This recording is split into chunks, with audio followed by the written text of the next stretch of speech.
warahmatullahi wabarakatuh. Pertama-tama izinkan kami untuk memperkenalkan diri. Perkenalkan nama saya Nurwati. Jadi di sini kita akan membahas tentang memilih saluran distribusi yang tepat.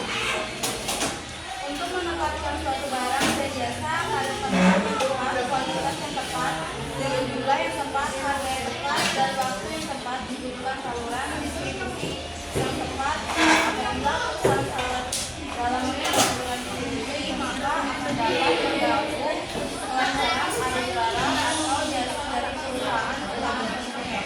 Oleh karena itu, pemilihan saluran distribusi yang tepat akan bermanfaat dalam mencapai sasaran penjualan yang diharapkan. Yang pertama yaitu adalah strategi distribusi eceran kita. Saluran distribusi adalah sarana untuk menyalurkan barang atau jasa dari produsen ke tangan konsumen dengan motif untuk mendapatkan keuntungan yang lebih besar.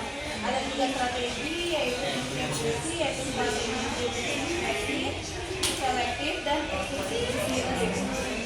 Yang pertama yaitu adalah A, strategi distribusi selektif, yaitu adalah merupakan strategi distribusi yang menempatkan produk dalamnya pada banyak pengecer serta distributor di berbagai tempat.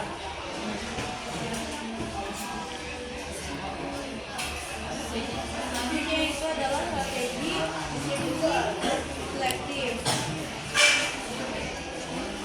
Itu adalah strategi distribusi yang merupakan distribusi yang menyalurkan produk barang atau jasa pada daerah pemasaran tertentu. Yang yaitu adalah strategi distribusi eksklusif, yaitu adalah merupakan strategi distribusi dengan memberikan hak distribusi suatu produk pada satu atau 2 distributor atau pengecer saja pada suatu area tertentu. Yang kedua ada strategi manajemen pola distribusi. Strategi manajemen pola distribusi adalah penentuan manajemen saluran distribusi yang digunakan oleh produsen untuk memasuk barang dan jasanya sehingga produk tersebut dapat sampai ke tangan konsumen dengan jumlah dan jenis yang banyak pada waktu yang tepat dan tempat yang tepat. Secara garis besar terdapat 5 macam strategi distribusi yang dapat digunakan. DDA strategi seperti saluran distribusi ini berkaitan dengan jumlah perantara yang digunakan untuk mendistribusikan barang dari produsen ke konsumen.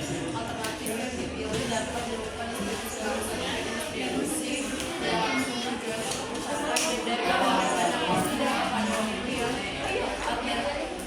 dengan biaya yang rendah, namun dapat meraih dan menjaga jumlah pembelian tersebut. B. Strategi distribusi.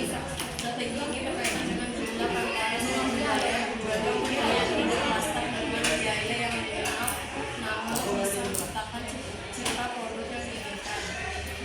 Selanjutnya, C. Distribusi berganda.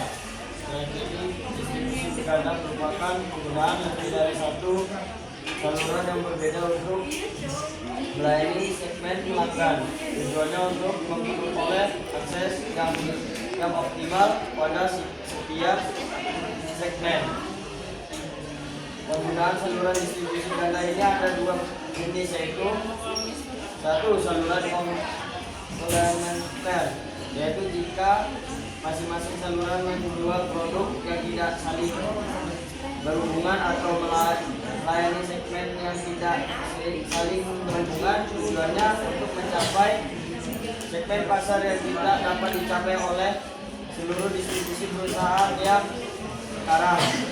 Yang kedua, saluran kompetitif, yaitu jika produk yang sama dijual melalui 2 saluran yang berbeda tetapi bersaing satu sama lain dengan tujuan untuk meningkatkan penjualan. Terus selanjutnya bagian yang D, strategi manajemen konflik dalam saluran distribusi. Konsep kepada distribusi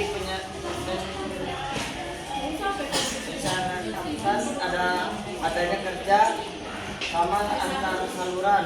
Meskipun demikian, di dalam saluran selalu ditimbulkan struktur kekuatan sehingga di antaranya anggota saluran saling terjadi perselisihan. Ada beberapa yang menjual produk yang sama dan pasar yang sama pula. 1. Konflik horizontal. Konflik horizontal terjadi di antara para perantara yang sejenis. Konflik horizontal dapat berupa A. Konflik antara perantara yang menjual barang sejenis. B. Konflik perantara yang menjual barang berbeda.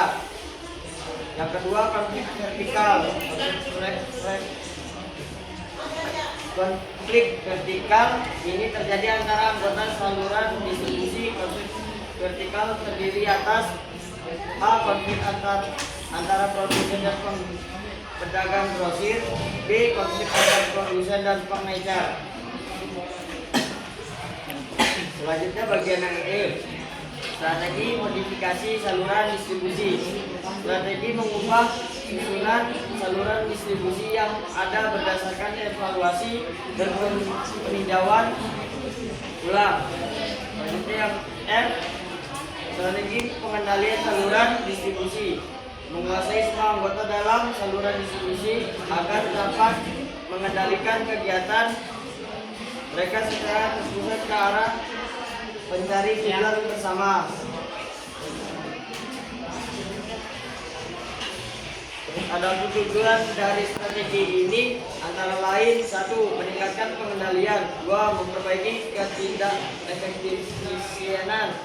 3. Mengetahui efektivitas biaya melalui kurva pengalaman. 4. Mencapai skala ekonomis. Jenis-jenisnya strategi pengendalian saluran distribusi yang biasa digunakan antara lain: 1. Vertical marketing system atau VMS, yaitu jaringan yang dikelola secara terpusat dan profesional sejak awal didesain untuk mencapai penghematan dalam operasi dan hasil pemasaran yang optimal. 2. Horizontal marketing system merupakan jaringan yang terbentuk apabila beberapa perusahaan perantara yang tidak berkaitan menggabungkan sumber daya dan program pemasarannya guna memanfaatkan peluang pasar yang ada, yang dalam hal ini mereka berada di bawah satu manajemen. Dari kami, Assalamualaikum warahmatullahi wabarakatuh.